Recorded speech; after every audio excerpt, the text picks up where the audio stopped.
Okay, all right, folks. So today we'll study risk pipeline control hazards and very little about other ways of exploiting parallelism. So today we'll try to finish our data part design for pipeline. Okay, so I have used these references largely taken it from University of Berkeley, and then there's a beautiful book by Harris and Harris. So I've been trying to get some information from that, and then of course Professor Mutlu's class presentation. Okay, so little bit I have added today. So basically think of ideal pipeline. Okay, what is ideal pipeline? Ideal pipeline is something that we discussed earlier. There's a laundry pipeline, right? Each stage is taking just 20 minutes, or and there are four stages, and that's perfectly balanced pipeline. Okay, so basically repetition of identical operations. So each state is doing certain operations, and each person is going through those operations, right? I mean, first is washing, then drying, then folding, and then ironing. So each person, whether it's first person or second person or third person or fourth person, going through all these stages. Okay, exactly same operation, and then these operations that are happening, this washing, drying, ironing, and folding and ironing, these are all independent operations, right? Okay, there's no dependency. Okay, so basically these are independent operation, and each person that goes through that cycle, there is whatever the person wants to achieve, there is no dependency from the among the task here, right? So all right, so basically it's not dependent on other operations, other instructions in some sense, right? So what we can, and then they don't share resources. Okay, there is no concept of resource sharing and blocking because of that, right? I mean, it's not that first person uses laundry, still goes back and starts using laundry in the last phase after ironing. Okay, so that's not the case, right? um, so resources, when resources are with Ayush will use, assuming Ayush is the first person in the queue, they will use washer. At that point in time, people who are, let's assume that he is just entered the washer stage and there are people ahead of him, none of them will use a washer at that point in time. Okay, so it means the resources are for exclusive use for that person. So there's an ideal pipeline, but world is not ideal, right? So instruction pipeline that we have seen is not an ideal pipeline. Okay, operations are identical, no. In case of laundry, each person is doing the same thing. First person Ayush enters the queue. Let's say if Ayush, the first person enters the queue, does washing, drying, folding, ironing. Second person does the same thing. Third person does the same thing, right? But that is not the same in case of instructions that we have seen, right? Load word does different from add, does different activities than branch instruction and so on. So what we have used is not ideal identical operations. Each instruction does not do identical operation. Okay, and second is that different the pipeline in pipeline different stages may take different time. For example, execution may take more time, and similarly memory functions may take more time. Okay, so it's not perfectly balanced pipeline, right? And third is that independent operations are not independent of each other, right? For example, first you're doing addition and you're using the same register in the load word, it's a store word, right? So you have add instruction followed by store instruction where register destination in the first is same as source in other. So now instructions are dependent on each other. While in case of laundry case, is, a first person second person has nothing to do with the first person. There's no dependency between the first person being served or doing the laundry work, or in the buffet queue it's exactly same thing. You don't care who is in front of you, right? And there's no dependency. When you the person keeps moving, only thing is person should keep moving, you also keep moving just behind him. So but that is in case of instruction pipeline, it's not ideal pipeline. And in order to take care of these issues, okay, we do the following thing. We have structural hazard, data hazard, and control hazard. So we have covered these two. Structural hazard is when this resource is busy. Data hazard is when there is a dependency between instructions, right? Data dependency, like example we have given, I mean add followed by say store and so on, right? So, and third of course is because of, see, in the pipeline, people or instructions keep entering the pipeline. Okay, in what order they enter? In a sequential order. Okay, now suddenly a branch instruction comes that starts execution. Now when will you come to know that there is a branch instruction? Only when there is a comparison between register values that happens. We have used a comparator. Till the time two instructions are already in the pipeline, and because of comparison decision is taken to jump to certain location, then these two instructions which were there must be flushed out. Okay, so this is a concept of control hazard. Okay, and we have seen how to handle data hazard and structural hazard, right? Structural hazard doesn't exist in RISC architecture because of it's a beautifully designed. There are two instruction memory and register file has enough number of ports, and writing and reading can be done simultaneously. That's called double pumping.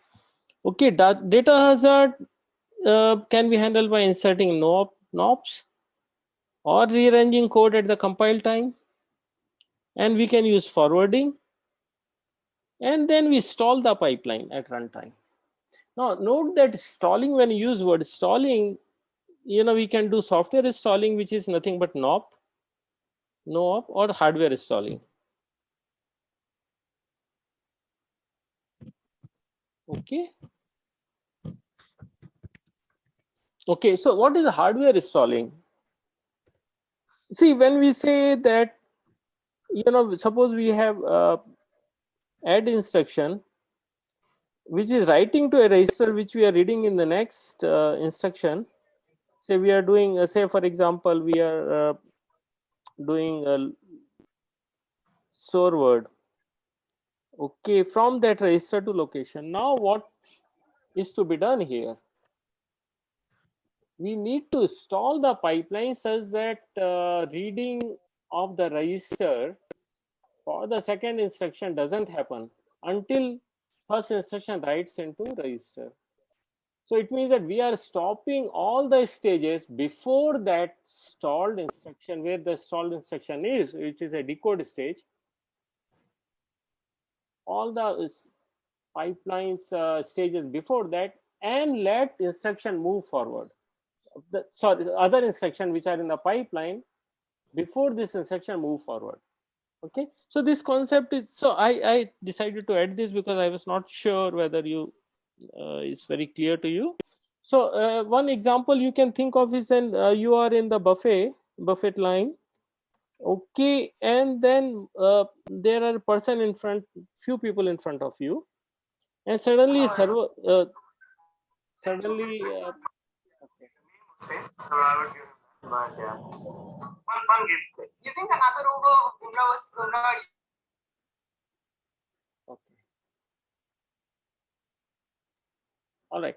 So you are in buffet line, and there is a and there are people ahead of you and behind you. Suddenly, a server, a person who serves in buffet, uh,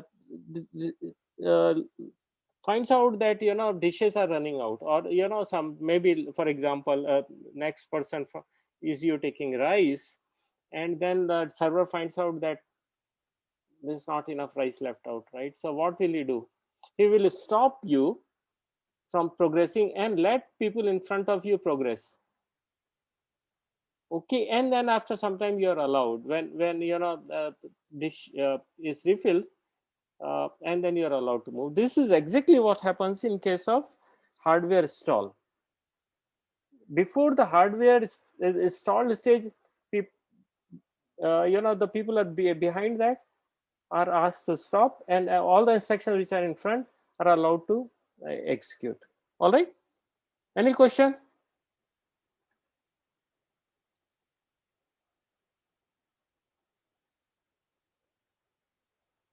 All right, it's clear.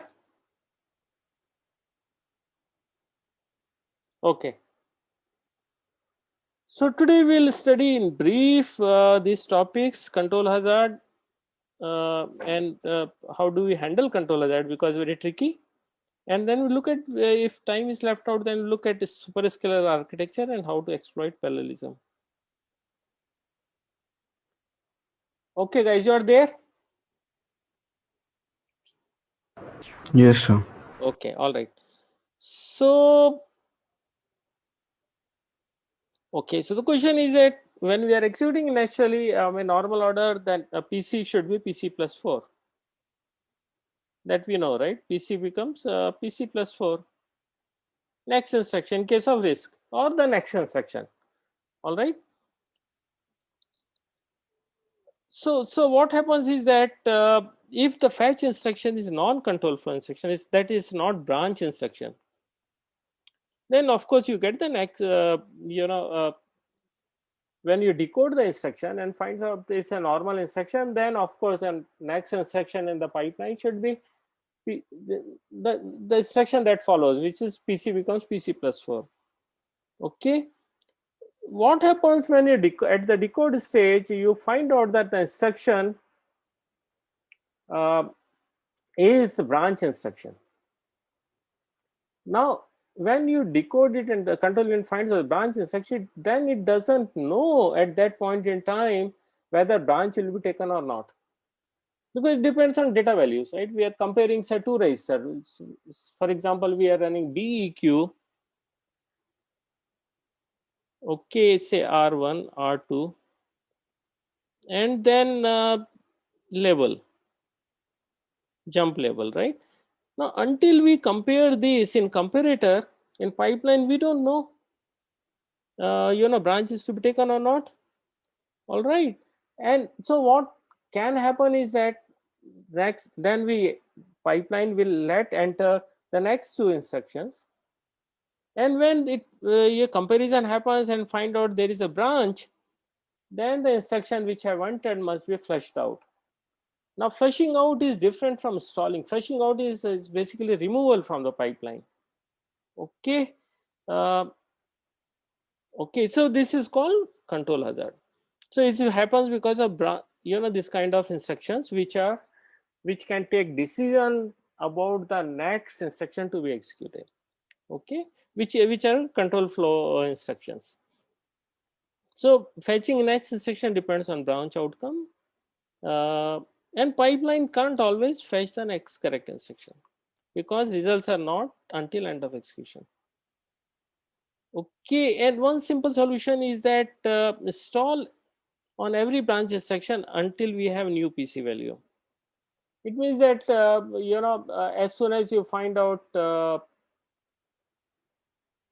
there is a branch instruction, you are not going to admit anybody into the queue. Of course, there must be some instructions, right? Because right in the first stage, you have to read from memory, and if you can immediately find out at that point in time is a branch instruction or not, then you can install the pipeline. But but obviously you can't do that because you are using registers. Okay, you are comparing register values, right? So it means that some instruction will be in the pipeline. So this is So basically stalling here essentially means that let something admit into the pipeline and then and clean it up in some sense, right? So let's look at the example here. Now this statement is also true for when pipelines are deep, not really for risk. Okay.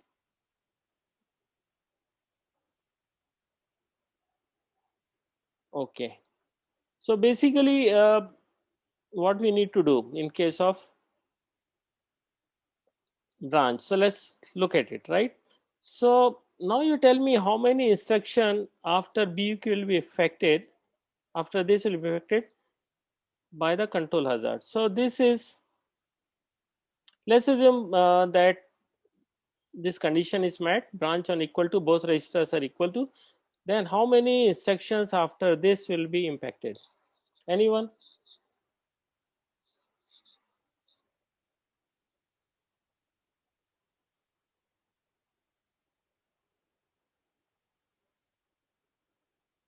You can just draw the sequence, right? And you can see where will you find out where a branch this condition is met. Where is a comparator unit? Sir, after AL. After ALU. Yeah, so somewhere here after this place we will find it out. Okay, till the time this guy is in, this guy is also in. Okay, so basically answer is 2. Okay, so now how many bubbles are required? Suppose you insert NOP in this example. Bubble is same as NOP, right? If you want to solve this.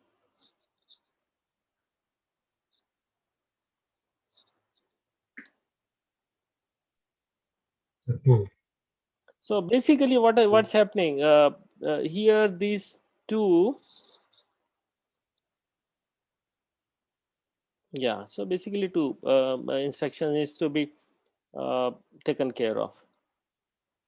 Okay, all right, so one solution is that why not predict the branch? Can we predict? And that's what most processors do. So we have assumed here that we will let two instructions, in our example, two instructions come in which are sequential instruction. So for the instruction is in execution, say BEQ in execution, and next two instructions are already in the pipeline. That PC instructions at PC plus 4 and PC plus 8 are in the pipeline, right? Why do you do that? Can't we have more intelligent solutions? Can't we predict whether branch will be taken or not? And who's going to do this prediction? Okay. So let's look at in brief. We will not go into details because this is a very detailed topic, and we can take next 5 classes if required on this. And we don't have so much time. We have only 10 classes left out. Okay, so we will not go into detail. So we'll just look at the concept, right? So basically idea is to guess the outcome of branch, and if it's correct is great. You don't do anything, right? If it's wrong, then fix afterwards if necessary. If branch decision is wrong,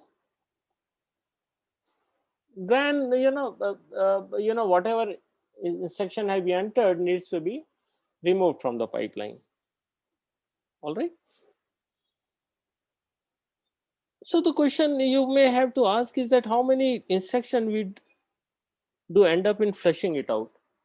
In our previous example, it's only 2 instruction, right? But if we pipelines in x86 and many other processors are longer, and for different instruction, different pipeline length, then this could be a complex thing to find out. Okay, but look at something, statistics, right? And we can observe that backward branches are taken. You look at the higher level language code you write in C, and then you find out in case of loop and so on, how and do the statistics, find out the statistics, how many times backward branches are taken, how many times forward branches are taken. Okay, then you find out that most of the time backward branches are taken, because the way the loop, you create loop, and then it gets converted into machine level instruction, right? And you when we have seen that how to convert a while or do loop into machine instruction, will say at the end we take backward branches, right? Okay, so we here consider history, whether branch was previously taken or not, to make the prediction. So there are a lot of ways to do that. um, one simple thing is that just based on all previous statistics which people have done in simulation, etc., right in the beginning you decide statically without any intelligence that most of the time backward branches taken has will uh, let instructions corresponding to backward branch. Okay, how other way is that for the existing program, etc., whatever in execution, you look at the statistics, you collect the data, do some data analysis, right? Simplest data analysis is that what has been done in just before when the branch was taken, because very likely the next time also branch will be taken simultaneously, because it's a loop, then exactly same time, excepting for the end condition, when end condition is met, right? All other times it will be true that backward branch is taken. So it will be true that something that has happened previously will be taken now. Okay, so very good prediction reduces the fraction of branches requiring flush. Okay, and now people have become so good in design or branch prediction that accuracy is greater than 95%. All right, so it means that with 95% dynamically, if processor can find out that what is the correct branch, whether branch is taken or not, then penalties can reduce significantly. All right, so there's no need 95% time it means that there's no need to flush out the pipeline, and this is a great win. Okay, so it's very simple example. Okay, now at this point in time, sorry, look at the first instruction, branch equal to beq t0 t1 label. If t0 and t1 are equal, then branch is taken. So let's assume the branch is taken. Now branch is taken to a label, and label is here, you can see. Okay, it means that these two instructions needs to be flushed out.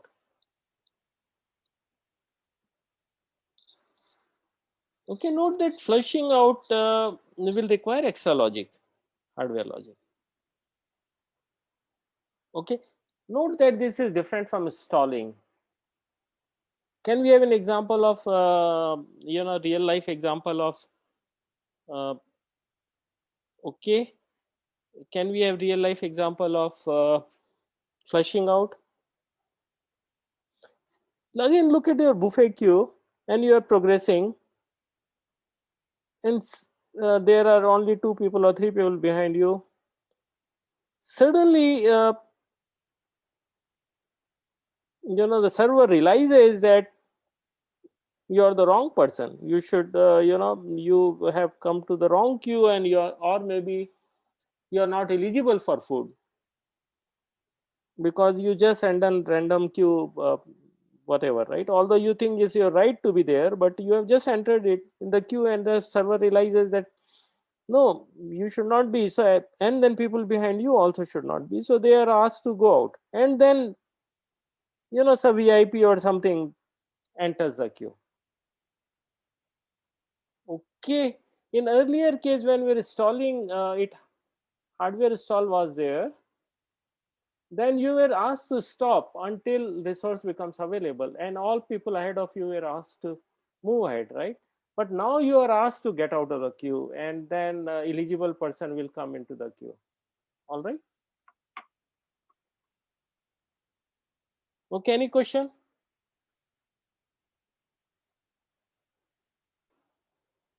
Are you folks there? Yes, sir. Yes. Okay, all right. Okay, is it clear to you guys what we are doing? Yes, sir. Yes, sir. Okay, all right, thank you. So this is a similar example. If the branch is taken, okay,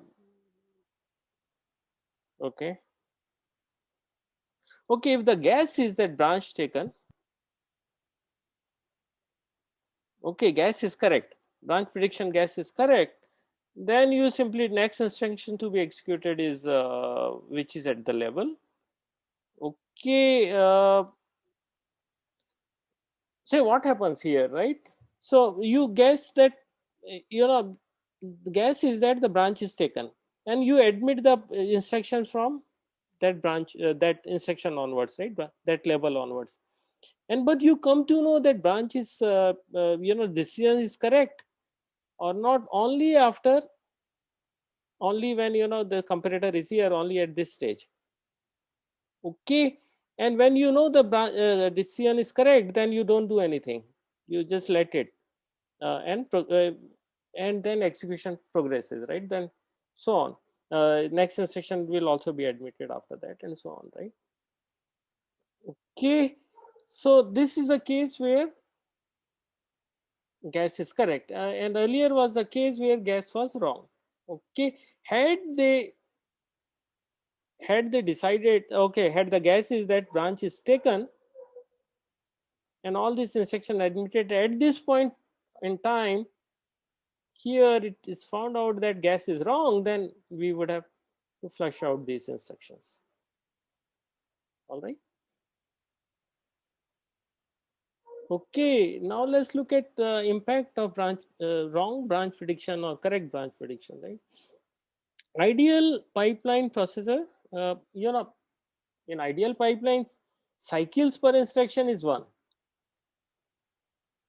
because it's like your buffet queue keeps moving, right? There's ideal pipeline. Each clock cycle, one person gets out of the queue. Okay. However, there is a misprediction in pipeline. If there is a branch instruction misprediction, then this will increase the CPI, cycles per instruction, because pipeline is to be instruction which are behind needs to be flushed out. Okay, so all right, so we can, what are the ways to do branch prediction? First is static branch prediction. Okay, because check the direction of branch, if backward predict taken, else predict not taken. Okay, so using static method, as we discussed earlier, we can make some decision. Okay, say for example, if some condition is there, and then label, go to label, and label is if backwards direction, then you can assume then branch is taken. Okay, and the next instruction will be from that label onwards, right? If it is in a forward direction, if the label is in the forward direction, and it means that after some instruction from the branch instruction, then you assume that it's not taken, branch is not taken, and then you the next instruction will be PC plus 4 at PC plus 4 and onwards, right? So these decisions are taken right in the when the instruction is looked at, and then some decisions can be taken, but this may be wrong, right? Better thing is that look at the dynamics, right, and look at what's happening exactly in that program. Okay, and then we can basically, what we do is that we keep history of last several hundred branches in branch table. We create a branch table and update that whenever branch is taken. Okay, and this data is about branch destination and whether branch was taken or not. Okay, and in order to execute the branch, check the table and predict the same outcome for the next fetch. If it's wrong, then flush the pipeline and flip the prediction. Okay, change the prediction, right? So, all right, so these are the two main methods. And the first method, of course, is a static branch prediction that look at, some previously collected statistics, and that says that 90% of backward going branches are taken in general, and 50% of forward going branches are, or 50% of forward going branches are not taken. Okay, based on that, compiler can decide.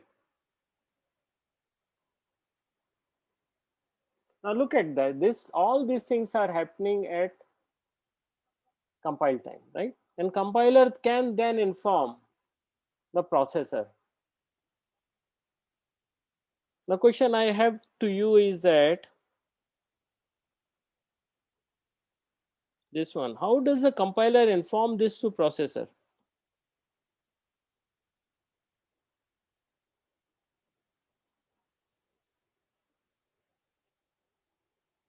Anyone?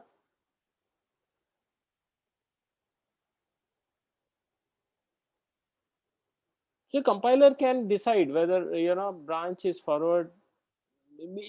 Compiler can see branch direction is forward or backward. Based on that, it can decide branch is taken or not taken. Fine, compiler can have that intelligence, but compilers needs to inform this to processor, right? Or there must be some way the processor should know branch is taken or not. So next instruction, if branch is taken, then next instruction will be from label onwards. Otherwise, next two instructions. So how does processor know these things? Okay, I will leave this to you to Google it out and find it out, or maybe in your compiler course you can find it out. So it means that compiler should have some way to encode this information and pass it on to, because all compiler is doing is that is generating machine instructions. Okay, and then nothing else, right? Then that's all passed on uh, to level to processor, right? So there must be some way looking at the instruction, it should know that looking at some bit or something, it should be able to find out whether branch is taken or not. So anyway, I will leave it to you to find it out. So dynamic branch prediction is something which is very complex, and there's a lot of research has been done. Must be 40-50 PhD would have done on this topic. And different processors use different techniques, and this is where processors can claim that they are better than other because their branch prediction is better. Because now note that does not happen at compiler time. It compile time. It happens at execution time, right? Dynamically it's happening. It means there's a responsibility of processor or intelligence within processor to find out whether branch is taken or not. Okay. So here idea is, as we discussed, is monitor branch behavior and learn. And key assumption is that past behavior is indicative of future behavior. So learning is based on the past behavior or learned history. And based on past history, take a decision whether branch is taken or not taken. Okay, and then of course, if the branch is taken, then the target go to target address and bring instructions, and follow it from there. Otherwise, next instructions will become into pipeline. All right. So in case wrong decision, of course, you flush out the fetch instructions which are in the pipeline. All right. So there are a number of ways to do that. Okay, simplest is one branch predictor, one bit branch predictor. Okay, it just looks at just previous, it does not look at long history, but just previous instance of branch taken, branch not taken. So if previous instance is branch taken, you take the branch. If previous instance of when branch was taken. So when branch instruction came and branch was not taken, you assume this and branch not taken. It means you just repeat what has happened previously. Okay. Then we have 2-bit predictor, which is again a state machine. So the only change prediction on 2 successive mispredictions, right? So initially predict the branch is taken. So predict taken. Okay. And if the branch is taken, actually branch is taken, then remain here in this state. If branch is not taken, okay, but remain in the state predict taken. Sorry, okay. And then again branch is not taken the second time, then you come to predict not taken. Okay, and if this is taken, you move back to this state, and from there is taken, again move into the state here, and vice. And similarly in this, if branch is not taken, then if 2 times it happens, then your prediction is that now next time branch will not be taken. Okay, so this is a very simple state machine that is used, right? I mean, okay, only very limited previous history, only 2 times, okay, is basically stored. All right, and but most of the branch predictors today are very complex. Okay, there is not just 2-bit branch predictor, is very complex, right? So because it, if the branch is not taken and decision is branch taken, then the penalty is huge. So better the prediction, better the performance of the pipeline. And note that number of branch instructions or control instructions program are just too many, because otherwise you are just doing sequential calculation. Intelligence of program or computer comes from the fact that there are decisions based on some data values. It means that these branch instructions or comparison instruction or loops will be there in the program, or if then else kind of statements will be there. Okay, all right. Any question? Okay, so this is, as I said, this is a research topic, and people have spent years on doing research on that this topic, right?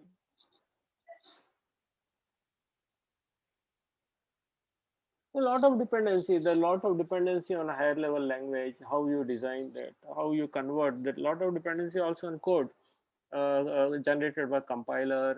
So a lot of things are to be considered in the overall design of branch predictor. Okay, so that's all about pipelined architectures. We have studied in last say 20 lectures the pipelined and non-pipelined data path, control path, etc. So next class onwards we will start looking at memory. Okay, so another few minutes we'll want. Any question up to this, whatever we have discussed so far in the course? Anything you need help, any place, any topic?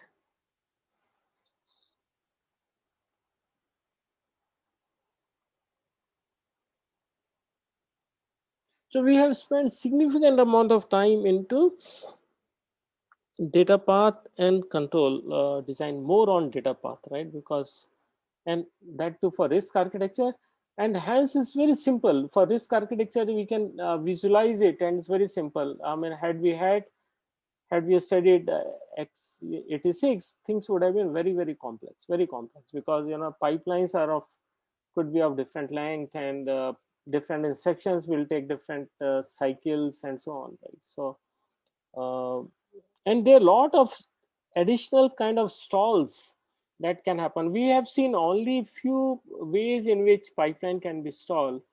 In CISC architecture there are many other ways, right? Because See, here we know that writing is happening in the last stage. Writing into register file is happening only at the last stage.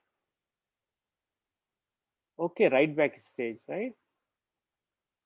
So now two instructions which are both writing, like is one instruction is writing and followed by another instruction which is also writing. We know that second instruction will write in register 5 in the next cycle. But there is a possibility if this writing can happen in between also, as it happens in case of many complex instruction set architectures, then you don't know which write should happen previously, right? If the second write happens earlier in register file, because of the instruction, the earlier second instruction requires less time, or it's designed in such a way writing can happen immediately, while first instruction is still in pipeline, may take more time. So second write happens before first write. So these kind of scenarios are there, which we have avoided because of each RISC pipeline has 5 stages, and write back stage happens only in the last stage.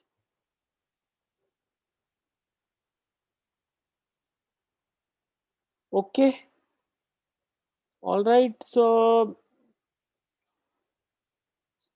now let's few minutes on superscalar architecture. Let's see how to increase performance of a processor or a program. When you execute a program, how to increase the performance, right? So simple way of doing is that increase the clock rate. In case of pipeline, we have seen that each pipeline stage takes 1 clock cycle. So if you reduce the clock cycle time or increase the clock rate, then obviously things can be done faster, right? Because 5 cycles will take less time. Okay. However, there are limitations which we have seen because of power dissipation, and also whether a pipeline stage can do its task in that clock period or not. So that's another question, right? Okay. Second thing, then we have seen that pipelining, of course, can improve performance because each clock tick, one instruction execution is over. And what we are doing is overlapped way of instruction execution. Why not create a bigger pipeline? Say 15 stage, 10 or 15 stage pipeline instead of 5 pipeline. So it means that now less work per stage and we have shorter clock cycles. Okay, but this is not possible, right? And can create different sets of problem. Okay. The third, okay, so this is, of course, many architectures have deeper pipelines, but RISC has decided to have 5 pipelines because the most optimal way they have found it out. Okay. The next thing is that why not have multiple execution units? We can have so we have assumed that we have just one execution unit, one ALU. Okay, but if there are independent instructions in the program, then those instructions can be executed independently. Okay, so in this way we can do several instruction executions simultaneously, not in overlapped fashion. That overlapped fashion is nothing but pipelining, but it means that we should have multiple pipelines. Okay, and that can reduce cycle per instruction to less than 1. Okay, so we have superscalar execution. So it means that fetch, decode, execute, and retire multiple instructions per cycle. Now note this thing, the multiple instructions per cycle. In pipeline architecture, we have just seen we are admitting only one instruction per cycle, and only one instruction per cycle is completing. We don't have 2 instructions completing per cycle, right? If you design system in such a way multiple instructions are fetched and executed and so on, then you have per cycle you have multiple instruction execution. So if we have n instructions per cycle that are executed, then we call the processor as n wide superscalar. So superscalar processor issues several instructions at a time, each of which operates on single piece of data. And so obviously we need to do additional hardware for that. And then we need to see the dependency between instructions, right? So if the instructions are independent in nature, only they can be executed independently on the hardware, right? So for example, this is one very simple example. Multiple instructions can be fetch, and then multiple instructions. So register file, we have increased the number of ports. Okay, now you see we are using two ALUs. So those independent instructions can be executed here in ALU. And then finally, also we have seen there are double number of ports in data memory. So two locations can be written simultaneously into data memory, and so on, right? So it means that if everything goes all right and we are able to find the independent set of instructions, then we can execute two instructions per cycle if everything goes all right. But there can be stalls and there can be different problems. We cannot find out independent instructions which can be executed parallelly. All those problems can exist. So this is one example where instruction per cycle is 2, right? Look at this sequence of instructions: load word, whatever, add, sub, add. You can see that these two instructions are independent, so they can there's no dependency between them, so they can both of them can execute. And then similarly these two, and so on. But there may be dependency between these, that's fine. Okay, as long as it works, data dependency can be found out and works out, you can execute this. There is a possibility that in this pipeline only you need to run only one instruction, because you may not be able to find second instruction which is independent. Okay, so the ideal IPC would be 2, but in general, in superscalar architecture, IPC is surely not equal to 2 but less than 2, even when we have duplicated everything like here. And then of course if there is a dependencies, right? For example, here, as we mentioned earlier, there can be dependency like here. Then of course we have to do same stuff like stalling of pipeline and so on. All right, so in this case, because of stall, the IPC becomes 1.2 instead of 2. Okay, ideal is 2, but because of stalling of pipeline, because of data dependencies, IPC is reduced. Okay, so there are obviously advantages, higher IPC, disadvantages are higher complexity for dependency checking. So many commercial processor may have 2, 4, or even 6-way superscalar architecture. Now you find it out whether your processor that you are using in your laptop is superscalar architecture or not.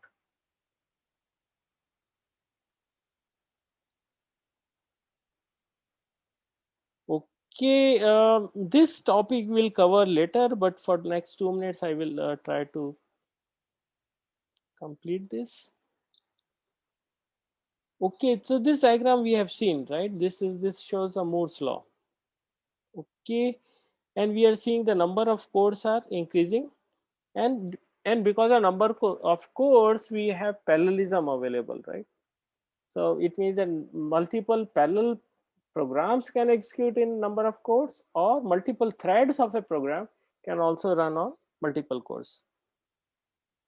Okay, and this very simple parallelism analogy is that when you're using multiple resources to execute a program, one program, then you get speed up. Okay, simple example is that if you have to peel 100 potatoes and you want to have faster response time, or you want to finish the task early, then you learn to peel things faster. Okay, Second way, but only you are doing this, right? Second thing is that get your 99 friends to do the peeling, right? So in one instance or one clock cycle, you can finish the peeling, right? So second thing that we are doing is nothing but parallelism that we, all right. So we have covered instruction level parallelism, which is nothing but pipelining. Okay, there's overlapped execution. Okay, whenever somebody asks you a question on instruction level parallelism, remember pipelining, right? Okay, or overlapped execution. Then we have thread level parallelism, that within a process we can have multiple threads, and I think you will learn about threading in your uh, in OS course. Third is that data level parallelism. Okay, that you can execute single instruction on multiple data streams. For example, in case of GPUs, in GPUs, you on all say for example on the screen something is shown and then you want screen to look darker, then all pixels must be applied same kind of operation, right? And it means that data that's corresponding pixel must be same instruction must execute on all these data streams, right? And this is called data level parallelism, or SIMD, single instruction multiple data. So we'll learn about that in one of the lectures towards the end. So to conclude, we have looked at control, we have studied control hazard today, okay, which is nothing but where the branches are to be taken. And then we have seen control hazard can be handled effectively by dynamic branch prediction.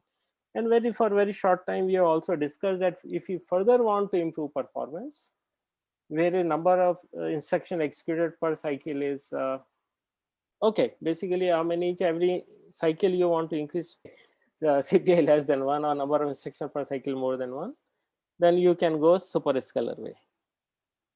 All right. We just touched upon the concept, and if time permits, we'll go into details of superscalar architectures. All right. Thank you. Any question?